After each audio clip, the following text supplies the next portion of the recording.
This is recording. And I am here. Earphones in. Dog, Recording. shut the fuck up for 10 minutes. I'm going to start recording on this real quick. Can you hear that? No, it's off. Okay. And there we go. All right. We're back, Chris. Right. Want to bring us in? Here we go. Episode 11. Over the Hump, Tooth Perump. And episode 11, we're calling this one Ode to the Studio 8/8 Shaker. Ode to the Studio 8/8 Shaker. Yes, we'll talk about that in a moment. I am one of your hosts, Chris. I am Darren Benjamin, as always.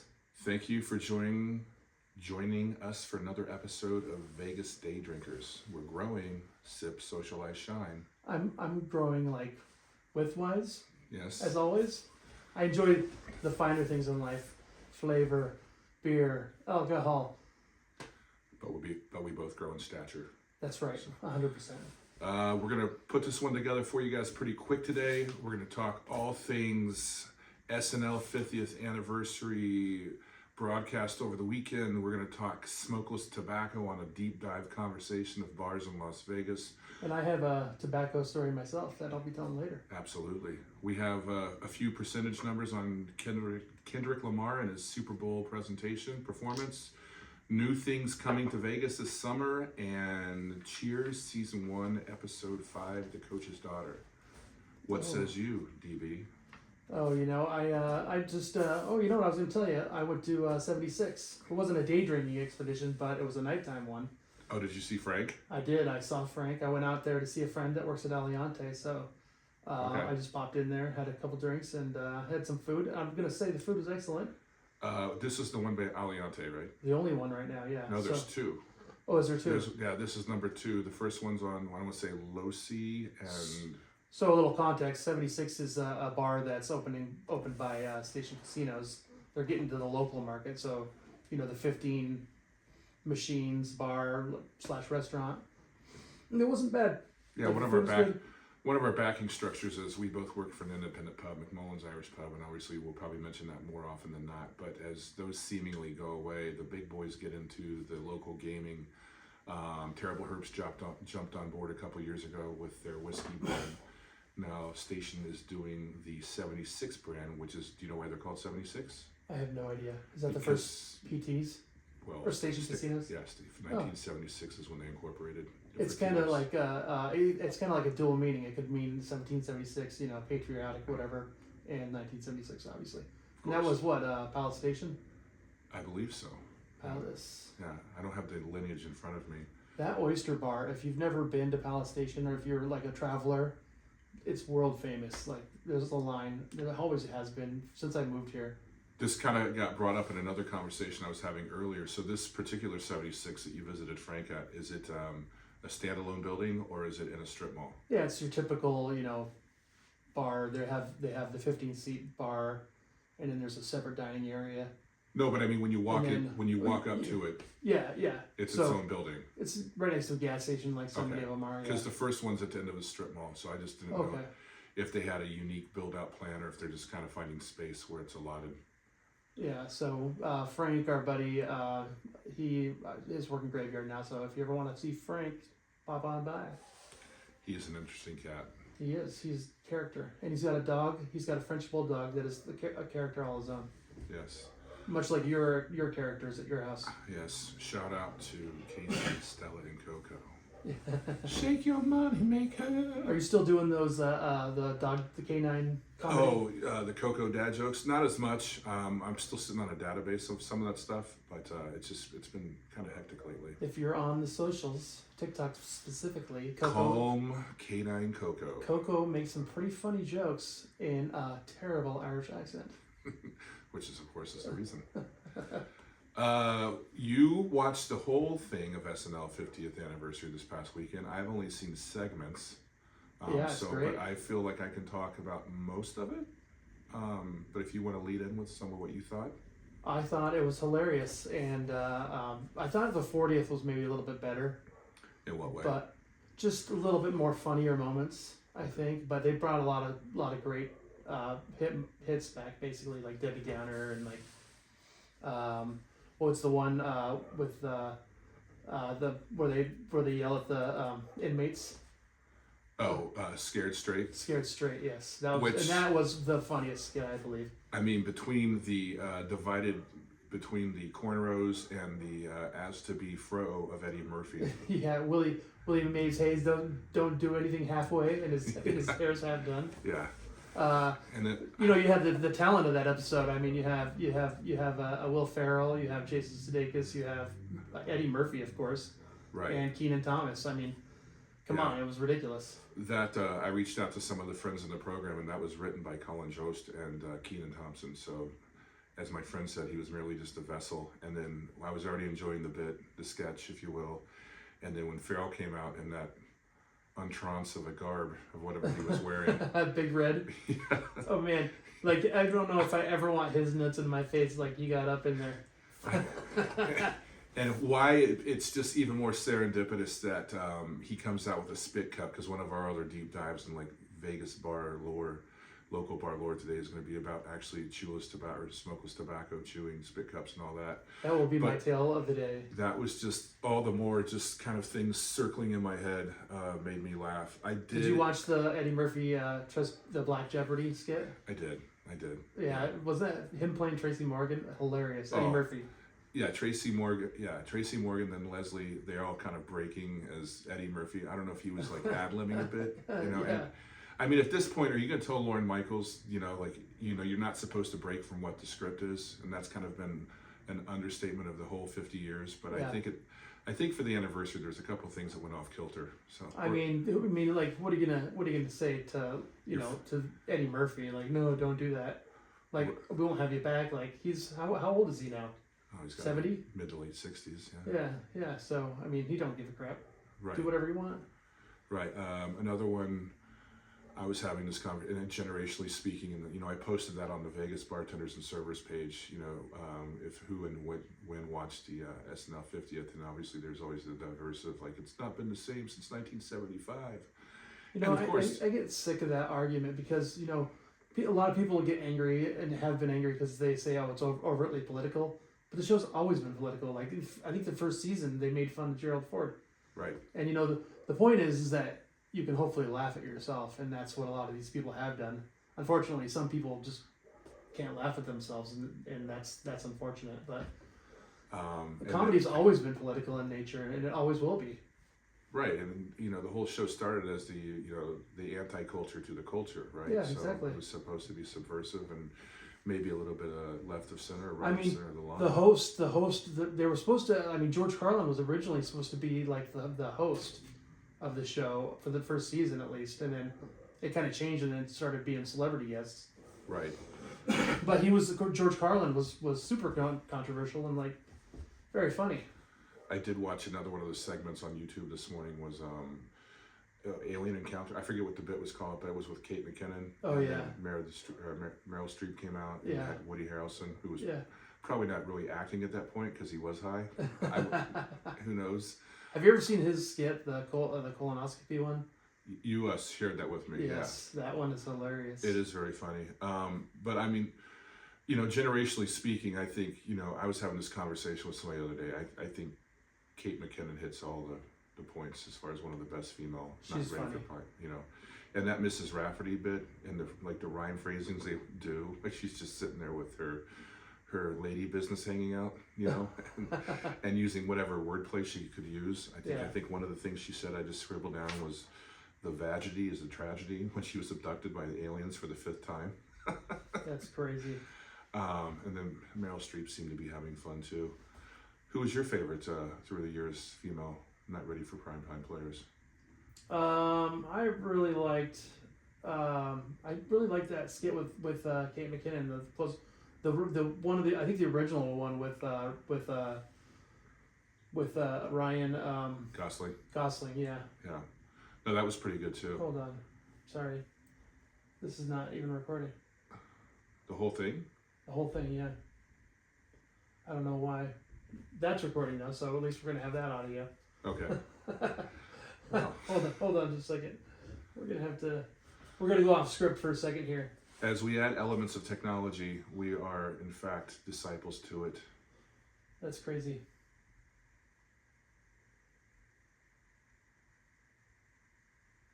Okay.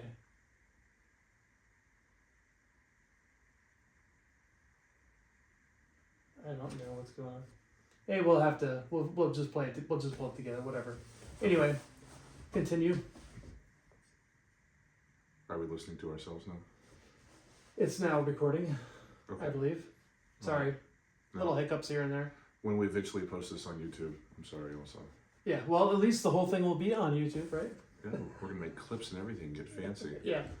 I was having some meetings today with some people within the bar industry, so talking about some other things, and one of the things that we're currently discussing is where we're going to do our first meetup, a gathering of patrons, people, and personnel out there in the Vegas Valley enjoying the bon vivant of day drinking, and enjoying what society and culture can be, is, you know, sharing ideas and talking and having fun over adult lubrication. I like the sound of that. Yes. As you well know, I like to get lubricated. This episode brought to you by KY. If there's no jelly, it's no smelly. So, all right. I'll keep writing, Darren. Yeah. We talked about it last week. Kendrick Lamar, obviously, I think the most viewed halftime performance of the Super Bowl all time. I mean, obviously the numbers just grow every year, so it's kind of I mean, yeah, there's more people every year. So. yeah, quarterback passing. If you're Dan Marino, it's a lot different than if you're Patrick Mahomes. Plus, this year it was available to stream for free on Tubi. So, like, people that don't have TV, you know, you can watch on your phone anywhere. Right. So very convenient. I read that his overall catalog in Spotify the day after the Super Bowl had already jumped 151%. Wow. And just the song Not Like Us was up over 200% in just a 24-hour period. So there was just people really jumping onto the streaming mechanisms. Not only did he get paid to do the Super Bowl, but he got paid just because of he made a whole new fan base, basically. If they truly modified that Buick NSX, what it was the model?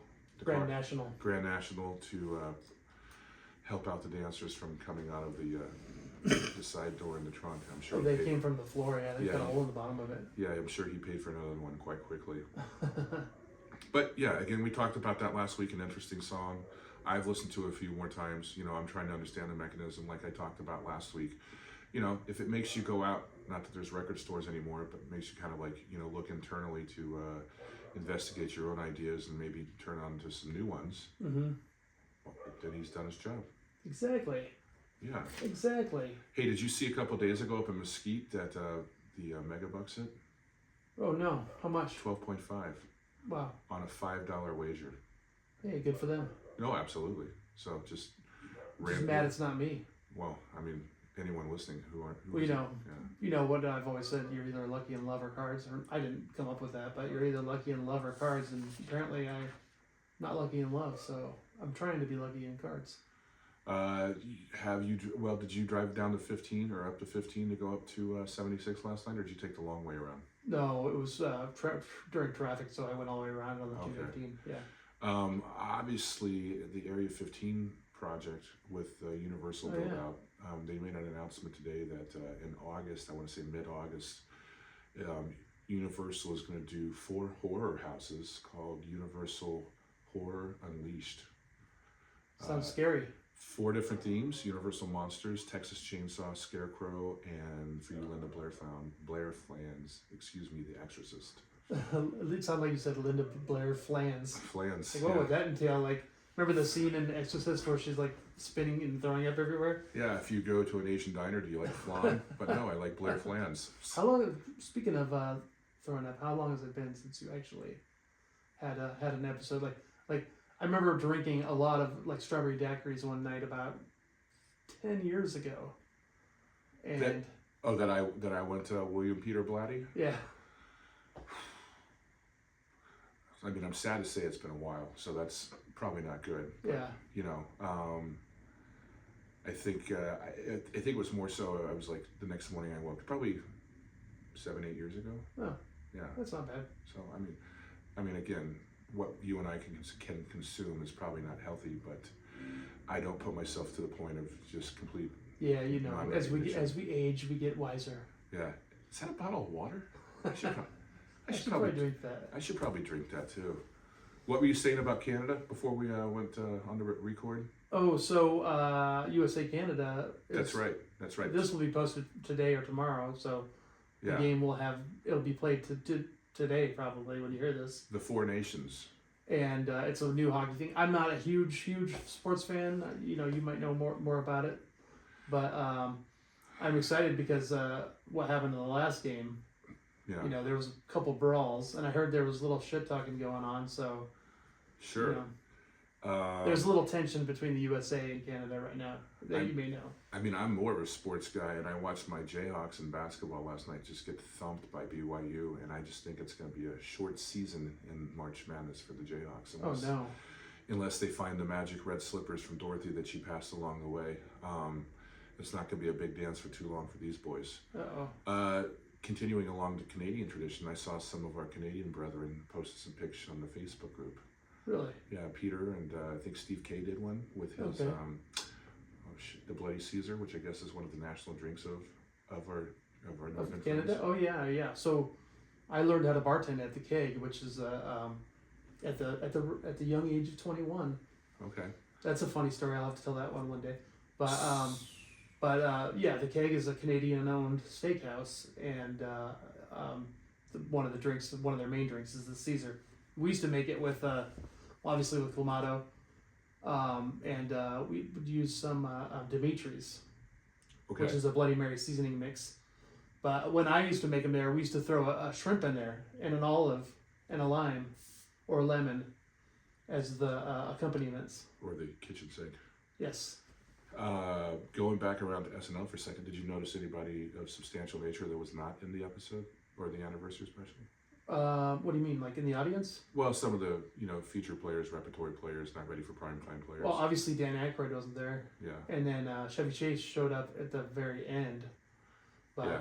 I kind of went in a deep dive afterwards because, there's been a lot of press the last couple of weeks about SNL, and somebody mentioned, like back in the old days, there'd be a Beatle hanging around and this or that. So I started looking at all the performances by members of the Beatles over the years. Okay. And I'm like, geez, that's crazy. Just like some of the things they must have seen, and done and experienced, What was the number? I think that John Mulaney said, like, there over the 50-year existence of the show, there was 874 hosts. I'm close to the number if it's not precise. Yeah, I think that's right. I think. Could you imagine? One of these days, I'd love to go to see the show and go to the Rainbow Room up on the Empire State Building, or is that on 30 Rock? Rainbow Room. Yeah, which is where mixology master Dale DeGroff made his crafted cocktails. Yeah. And in the lineage of all things Vegas is who Tony Abuganin, who has his Libertine Social at Mandalay Bay, considers a mentor. So it's we're all 6 degrees of Kevin Bacon bartending out here in Las Vegas. That's right.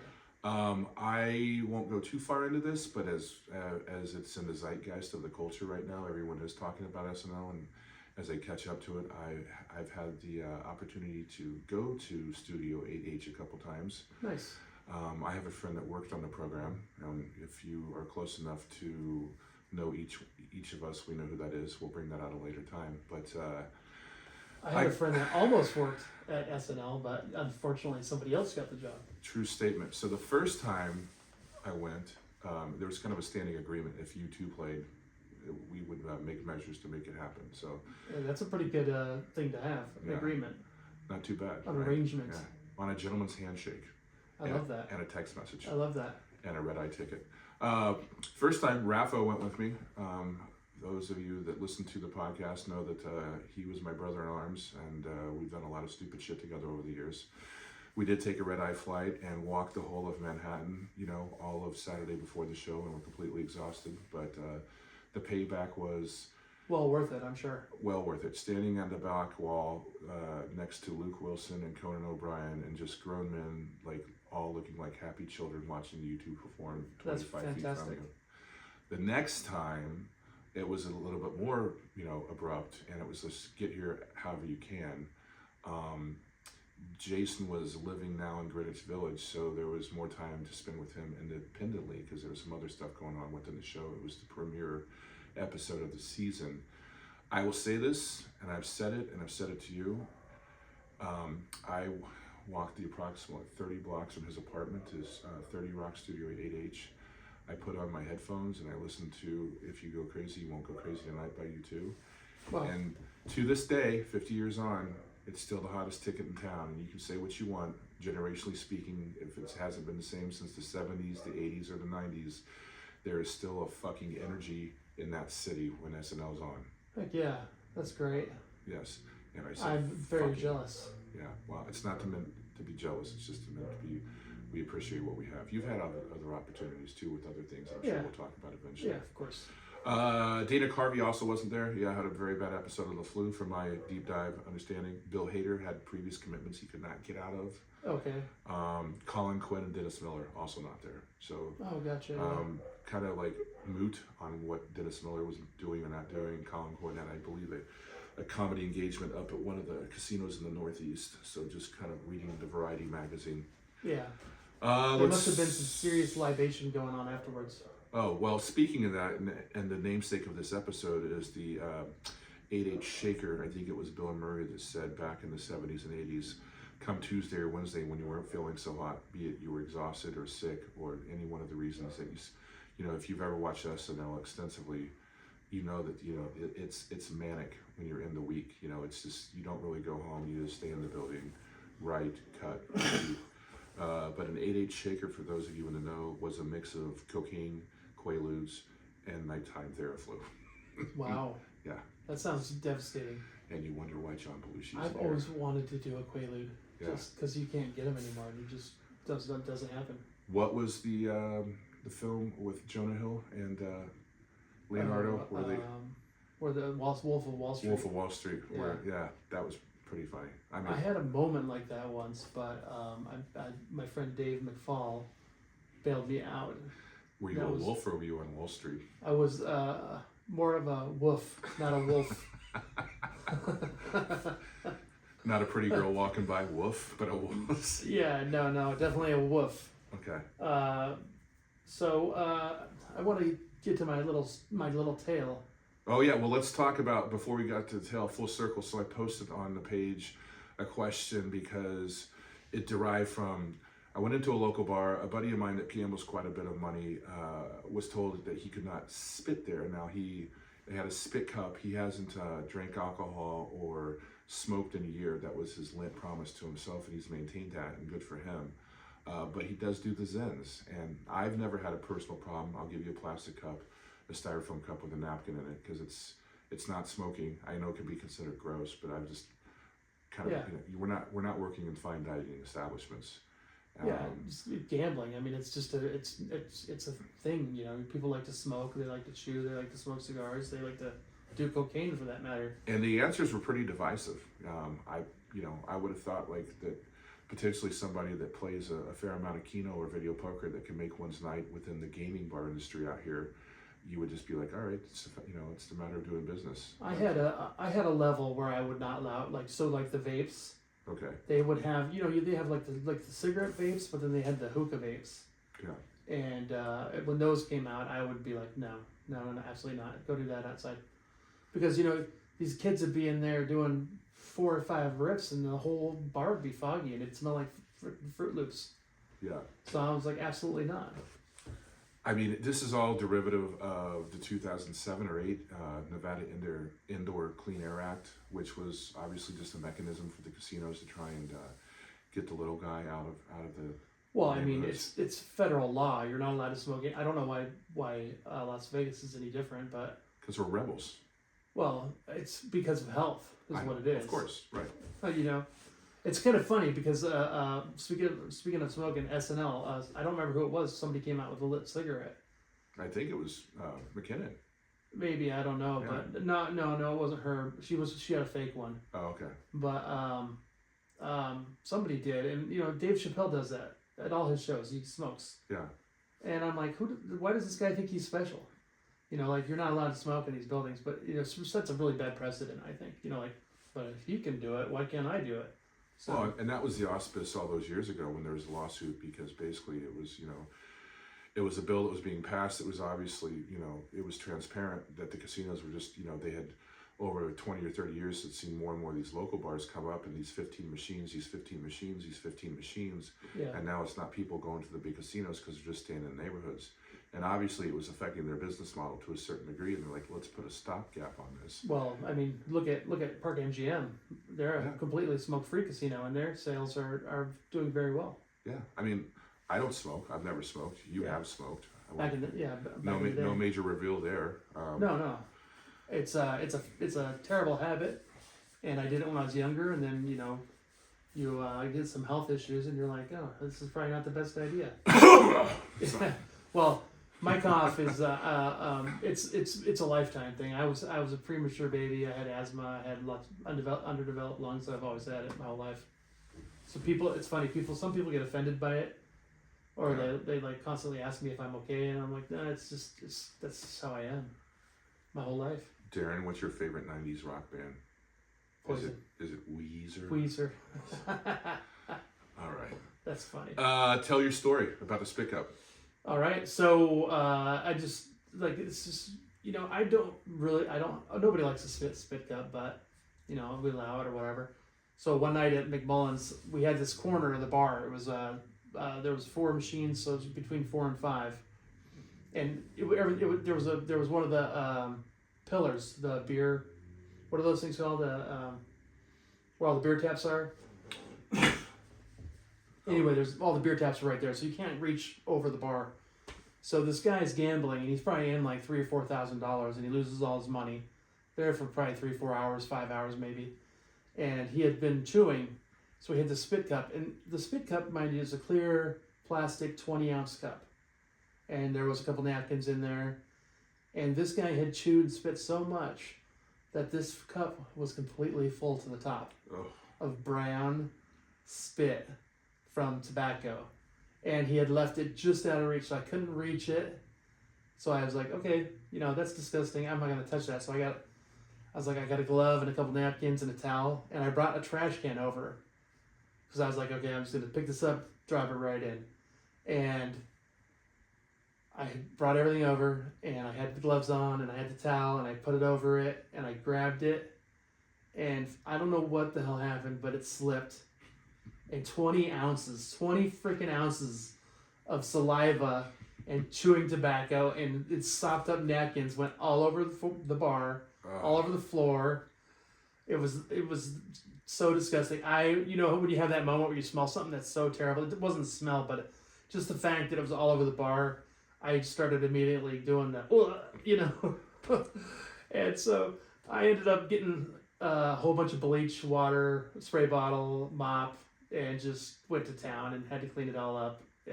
Just so disgusting. But here's the operative question. Was it wintergreen or spearmint? I don't remember. I mean, inquiring minds want to know. I do not remember at all. 20 ounces of it. Anyway. Yeah. I mean, and I get that point, but again, most guys spit 10 minutes. And It was completely full to the top too. Like it wasn't like it's just disgusting. Which, full circle, that was the father of Hawk Tua. What? That man. You didn't know that? Oh no. No. Okay. All right. Way to go from the bottom to the top. Media influencer Hawk Tua coming to you straight from Broadway. Is she in jail Nashville. now for a crypto dump? I don't know what she did, but during Super Bowl out here, right up to Super Bowl down on the north end of the strip, she had a full billboard with her onlyfans.com / and whatever her name is on that. And that 15 minutes has passed. Wow. So I have not even taken the time or the wherewithal to investigate what she's doing on OnlyFans because it's for artists. Have you ever subscribed to an OnlyFans just to see something or somebody? I plead the fifth. Obviously, I know it exists. All right. Yeah. Mammary Mommies is one. I'm kidding. You're terrible. Knock off a couple niche right there. So, oh my gosh. and then we work in alliteration. Mammary Mommies from Missouri. So, no, Nice. Completely Triple M's. Yeah, that'll probably be a thing. Just like you registered us on Reddit, just to take care of something. Yeah. Let's wrap it up. Talk Cheers, episode 5, Coach's Daughter. I just watched it again because I've kind of jumped ahead, but it was a fun episode. That guy's a jerk. Yeah. That guy's a serious jerk. Like, Coach's daughter just didn't have any self-esteem. Right. And she learned how to speak up for herself, which is kind of, still very relevant today. Now, obviously, the actress's name was Alyce Beasley. And she was around in the 70s a lot. She was a guest star in that episode, of course, but I remember her more so from a little bit more of a emblematic Moonlighting, where she was a secretary. Oh, that's right. Agnes DePesto for David Addison and Maddie Hayes. I forgot about that. I am pulling. This is not written down. I'm just pulling some names out from memory. So remember when you did that album back then? The Return of Bruno. I don't remember the name. That was it. Oh, was that legendary? Yes. Yeah, I mean, not so legendary Eddie Murphy's album. Not so, yeah, but he did that one, and then obviously utilized his talents with Danny Aiello in The Return of Hudson Hawk. That's right. Yeah, that's right. So, if we're gonna go down a Bruce Willis deep dive, that's next time. Okay. On the next episode of Vegas Day Drinkers. All right, that's a good way to cut it off. So Coach and his glasses. Like, I found that hilarious. He's naming all his glasses. Yes. It's like, that's Betty. That's Susan. Yeah. I think that's hilarious. Do you have pet names for any items around the bar, like that? I don't. No. No, not yet. But no, I guess I'm gonna have to. Yeah. Why not? Why not? But what did one woman tell me last night? Because I came back caffeinated from my break, and she called me. She told me I was a hoot. A hoot. A hoot. A hoot and a holla. Yeah, and Survey asked me, she's like, was she 70 years old? I go, well, going back to... you rapscallion, you. Yeah. Well, going back to Mammary Mommies from Missouri, it could be a Hooters. But, there you go. There you go. Hey. Oh, boy. All right. Let's get this one done and published, and thank you for listening. And just remember, interact with us on Facebook. We got lots coming up. We've got a website. We're going to be able, hopefully soon, be able to email us. Yeah, email us. Let us know in the comments where you'd like to do a meetup in Las Vegas. I'm having some conversations with some bar owners, so we're growing this thing. And please don't forget to sip, socialize, shine. Good night. Fucking Missouri Mammary Mommies. Someone's gonna give me shit about that. Did I say wave 13 or 14? 13.